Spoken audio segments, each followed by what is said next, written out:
चलो बच्चों, let's read the question. Question says a body of mass 100 g is sliding on a inclined plane with an inclination of 60 degree. What is the frictional force experienced if coefficient of friction is 1.7?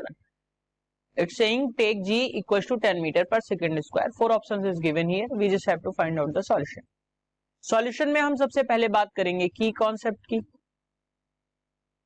तो की concept में अगर हम देखें तो frictional force जो होता है वो म्यू इंटू एन के इक्वल होता है, जहां पे एन जो है वो आपका नॉर्मल फोर्स है यानी कि mg के बराबर है, और म्यू जो है वो है आपका कोफिशिएंट ऑफ फ्रिक्शन. मैं लिख देता हूं कोफिशिएंट ऑफ फ्रिक्शन.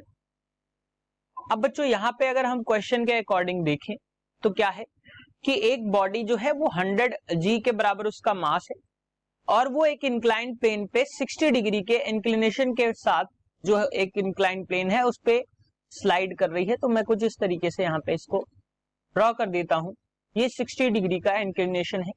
यहाँ पे एक ब्लॉक है जिसका मास जो है मैं लिख देता हूं 100 इंटू जी है, 100 इंटू जी है. अब यहाँ पे एक नॉर्मल फोर्स एक्ट करेगा जो इसके मिड में सेंटर की तरफ होगा, और कुछ इस तरीके से अगर मैं ड्रॉ करूं होगा वो क्या होगा, यहां पे एक mg यानी कि अगर ये n है तो यहां पे क्या होगा n डैश एक वर्क करेगा जिसको मैं कह सकता हूं mg cos थीटा के बराबर यानी कि n cos 60 के बराबर लगेगा. तो ये जो आएगा वो क्या आ जाएगा n बाई 2 के बराबर यहां पे लग रहा होगा. अब मैं अगर इधर की बात करूं तो आपका जो स्लाइड हो रहा है तो वो mg यानी कि n cos साइन थीटा के बराबर लगेगा. और मैं यहां पे देखूं तो यहां पे इस जगह पे इसकी सरफेस पे एक frictional force f of f लगेगा. सो इस फिगर के अकॉर्डिंग हम यहां पे देखें तो हमें कुछ वैल्यूज मिलेंगी.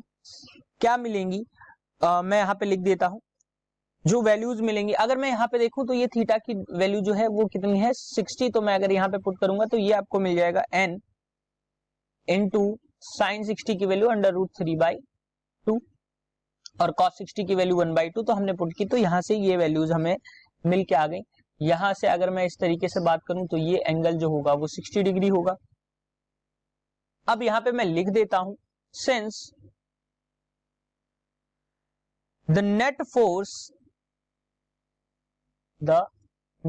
force normal to the plane, net force normal to the plane